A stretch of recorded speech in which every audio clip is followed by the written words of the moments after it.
কোনো জিনিসের মূল জিনিস যদি বোঝা যায় তাহলে আসলে সবকিছুই সহজ লাগে।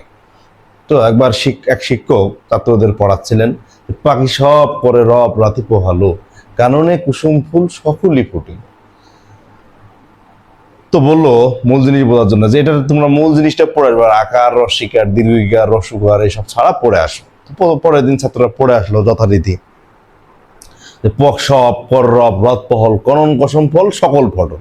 স্যারকে বললো, স্যার কমন হল কমন হল। স্যার বলে চমৎকার হল চমৎকার হল। তো বললো যে পরের দিন তাহলে আকার দিয়ে পড়ে আসো। ছাত্ররা পরের দিন এসে আবার বললো পাকা সাবা কারারাবা রাতা পাহালা কানানা কাসা মাকালা সাকালা ফাটা। স্যার বলে স্যার কামানা হালা কামানা হালা। স্যার বলে চামাতা কারা হালা চামাতা কারা হালা। তো বললো পরের দিন রসুকের দিয়ে পড়ে আসো। তো পরের দিন এসে ছাত্ররা বললো পুকুসুবু কুরুবু ঋতুপু হলু কুনুনু কুসুমু কুলু শুকুলু ফুটুল। স্যার বলে স্যার কুমুনু হলু কুমুনু হলু। স্যার বলে চুমুতু গুরু হলু চুমুতু কুলু হলু।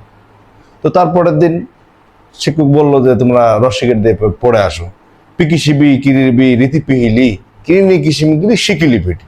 স্যারকে বলো স্যার কিমিনি হিলি কিমিনি হিলি। স্যার বলে চিমিতি কিরি হিলি চিমিতি কিরি হিলি। যাই হোক, তো মূল জিনিসটা হলো কি যে অপোজিট ওয়ার্ড ইউজ করতে হবে। অপোজিট আমাদের নাম প্রোনাউনেরও অপোজিট করলে হইতে পারে, কখনো অ্যাডভার্বের করলে হবে, কখনো আবার ভার্বেরও অপোজিট করলে হবে। তো এখানে অপোজিট করবো কার, এই যে অ্যাডভার্ব অলওয়েজ, তাহলে অপোজিট কি নেভার। তো এটা যখন আমি নেভার করবো তখন আমার এটাও তো অপোজিট ওয়ার্ড করে দিতে লাগবে। লাভের বিপরীত কি, হেট। আই নেভার হেট ইউ, এমন। তো তারপরে কি, কামুক